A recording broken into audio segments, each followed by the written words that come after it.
La maestra de armas de primera clase, Shanna Beskco, estaba a bordo de la nave condenada Clarín y contemplaba un mundo agonizante. Después de que los tiránidos subieran a bordo, su sección había efectuado una retirada de combate a través de las rampas en espiral de las cubiertas de tránsito hasta que alcanzaron el nivel 17 del acuartelamiento. El combate había sido encarnizado, una cacofonía de chillidos sibilantes, escopetas atronadoras, garras deslizantes y gritos de dolor. Por fin, al llegar al santuario 17-3, se les ordenó que soldaran escotillas, levantaran barricadas y se mantuvieran firmes contra la marea de pesadillas orgánicas que les inundaban desde abajo. No pasaría mucho tiempo hasta que los quenos se abrieran paso. La maestra de armas Beskco estaba segura de ello. Entretanto, el teniente Peshen había ordenado a los restos de las escuadras quinta y novena que custodiaran la escotilla mientras el resto de la fuerza mutilada tomaba sus raciones, rezaba y atendía a los heridos. Había pocos de estos últimos, la mayoría de guerreros afectados por los bioácidos cáusticos o las larvas excavadoras de los tiránidos tuvieron al menos la suerte de morir rápidamente. Aún así, algunos desgraciados habían sido arrastrados al retirarse. Ahora yacían gimiendo y suplicando a lo largo del mamparo de babor del santuario, mientras el viejo medique Raspil se movía entre ellos y hacía lo que podía. El teniente había requisado el rincón del coro. Se encorvaba en sus sombras, hablando rápidamente en voz baja en una vocounidad. Beskco le envidiaba su tarea, algo en lo que concentrarse. Ella misma había revisado su fiel escopeta y le había dado las gracias en oración. Había bebido un poco de agua y tomado algunos bocados de un bloque de raciones. No le quedaba ya nada más que hacer excepto pensar y tratar de no imaginar lo que vendría después. Quizás si el santuario no hubiera tenido ventanales, habría sido más fácil. Sin embargo, como muchos de los santuarios dedicados a la tripulación de menor rango, presionaba contra el blindaje exterior de la nave. Y por eso tenía ventanillas, unas de cristal manchado, otras claras, y que ofrecían una vista del vacío infinito del reino del dios emperador. Beskco se preguntó si esa era la intención tras aquellas ventanas redondas y más pequeñas. Una rara oportunidad para los meros sirvientes de la tripulación y los marineros de cubierta para contemplar lo infinito y lo divino. De ser así, los arquitectos originales del santuario se habrían sentido consternados por la vista que tenía ante sí.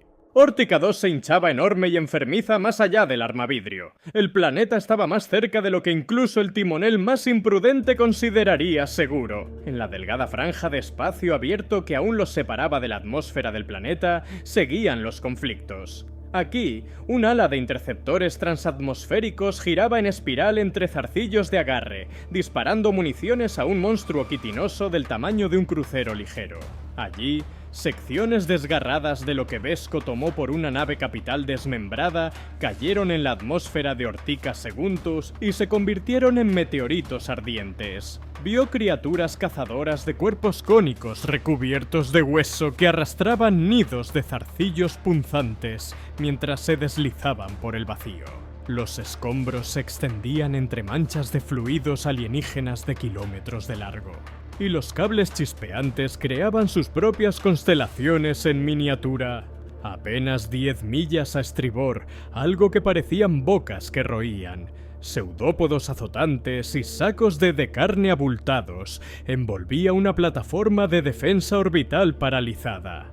Abajo, más allá de la masacre en el vacío, la atmósfera del planeta estaba llena de nubes turbulentas. Parecía que el mundo estaba envuelto en tormentas. Beskco sabía que esta apariencia era engañosa, que no estaba presenciando nada tan natural como un cambio de clima. Había escuchado a sus oficiales hablar sobre esporas y siembra atmosférica. En ese momento no estuvo muy segura de su significado. Ahora, mientras miraba la masa ictérica que cubría gran parte de Ortica 2, pensó que lo entendía. Beskco no distinguía los detalles, incluso con su nave paralizada, cayendo hacia la termosfera del planeta.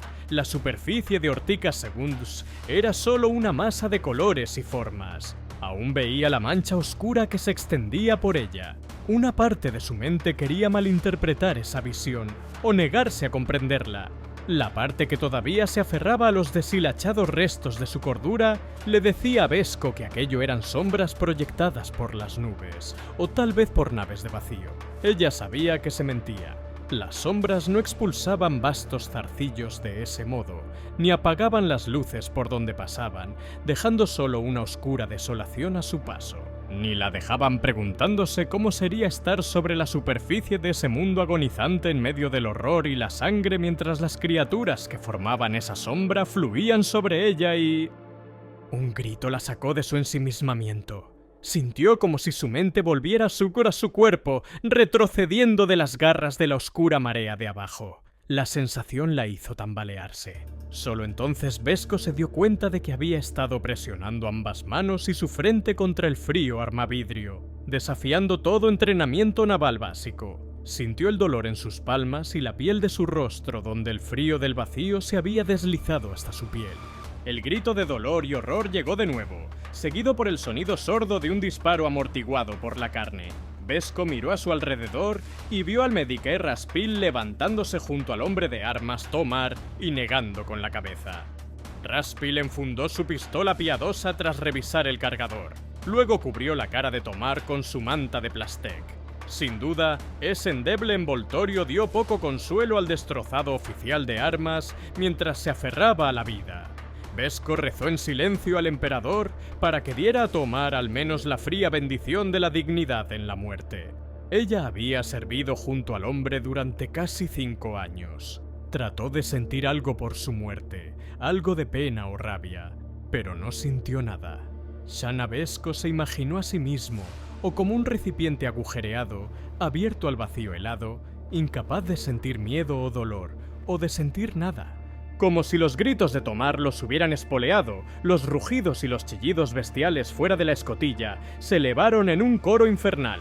Luego vino un rugido más fuerte y profundo que Vesco sintió reverberar en su pecho. Algo golpeó la trampilla de la capilla con tanta fuerza que hizo mella en el plastiacero. Otro fuerte impacto dobló la escotilla dentro de su marco. Los oficiales de armas se movían ahora, pues su parálisis se rompió momentáneamente por la inmediatez del peligro. No habría un feroz salto mortal a través de la atmósfera del planeta para el Clarín, pensó Vesco mientras se apresuraba a unirse a la línea de fuego. O más bien, la nave averiada seguiría cumpliendo ese fin, pero ni ella ni sus compañeros vivirían para verlo. Se acercaban los tiránidos. Ahora, de espaldas a esta cámara sin salida, Vesco y sus camaradas lucharían hasta ser invadidos. Eran una presa acorralada, pero ni por asomo acobardada. Cuando el tercer gran impacto rompió la escotilla, los hombres de armas ya estaban en una línea de fuego. Un puñado de barredores de cubierta surgieron entre ellos, y sus armas láser de varios cañones emitieron un gemido creciente. El sonido se ahogó en un instante, junto a las órdenes del teniente Pachen. Nada podía atravesar la cacofonía de rugidos y chillidos que entraban por la escotilla. Los tiránidos aparecieron como un organismo único formado por docenas de cuerpos quitinosos, colmillos rechinantes y ojos negros como el vacío. Delante iba el Carnifex que había roto la escotilla. A Vesco le pareció enorme, de garras más largas que ella, y con unas tenazas que se abrían y cerraban con obsceno entusiasmo. Todos disparaban y la luz estroboscópica de los fogonazos iluminaba la escena. Los disparos a quemarropa destrozaron placas quitinosas y rasgaron carnes senos. El licor roció las paredes y el suelo. Cuerpos grotescos cayeron y fueron aplastados bajo la masa. No bastó. Nunca bastaba. Vesco disparó una y otra vez. Entonó a gritos la oración de la puntería recta, aunque no podía escuchar sus propias palabras. No podía decir a qué acertaba entre la marea viva, pero no tenía ninguna duda de que acertaba. ¿Habría necesitado un oscuro milagro para fallar con tantos monstruos cayendo sobre ella? ¿Realmente se había creído más allá del miedo? Se preguntó. Entumecida ante el terror, parecía como si el ataque de los tiránidos se concentrara hacia la línea de fuego de los navis a cámara lenta, iluminados por el destello de docenas de pistolas rugientes, y cuando llegó hubo tiempo suficiente para que Shanna Vesco se diera cuenta de que se había equivocado.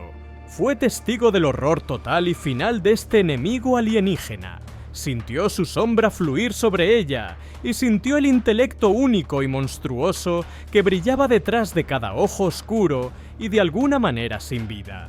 Supo con absoluta certeza que la humanidad el Imperium, incluso el dios emperador mismo, no podrían derrotar a este depredador de más allá de las estrellas. Entonces la carga tiránida impactó.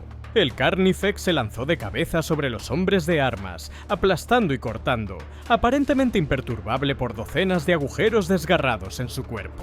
Bajó la cabeza en el último instante, y el cuerno de quitina que sobresalía de su frente empaló al hombre de armas Ostlar. El Carnifex alzó la cabeza y lanzó a su víctima que gritaba por los aires. Ostlar cayó en medio de una masa de garras y desapareció. Algo saltó hacia Beskco, sus brazos se levantaron para golpearla, sus fauces se abrieron y revelaron hileras de colmillos relucientes. Ella le disparó a quemarropa y el monstruo cayó hacia atrás. No fue lo bastante rápida para detener el segundo. La cosa dio una vuelta hacia un lado mientras atacaba, pero aún así logró atraparla con un golpe que cortó su bíceps y destrozó los huesos de su brazo derecho. Beskco se tambaleó hacia atrás con un grito de agonía sin decir una palabra, todavía agarrando la escopeta con su mano sana. Algo se estrelló contra ella desde un lado. Su pie patinó en una mancha de líquido burbujeante. Beskco golpeó frenéticamente con su arma. Su golpe le dio a un monstruo que le silbaba en la cara. Miró a su alrededor, tratando de orientarse, pero los tiránidos estaban por todas partes ahora y sus camaradas eran cada vez menos. Vio al teniente engullido entero por las fauces de un monstruo sin nombre.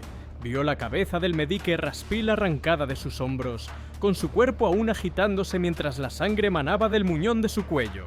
Beskco no necesitaba imaginar cómo estaría la superficie del mundo agonizante. Ya no, la pesadilla estaba allí mismo. Al final, fue incluso un alivio cuando una granada frag rodó hasta detenerse a sus pies.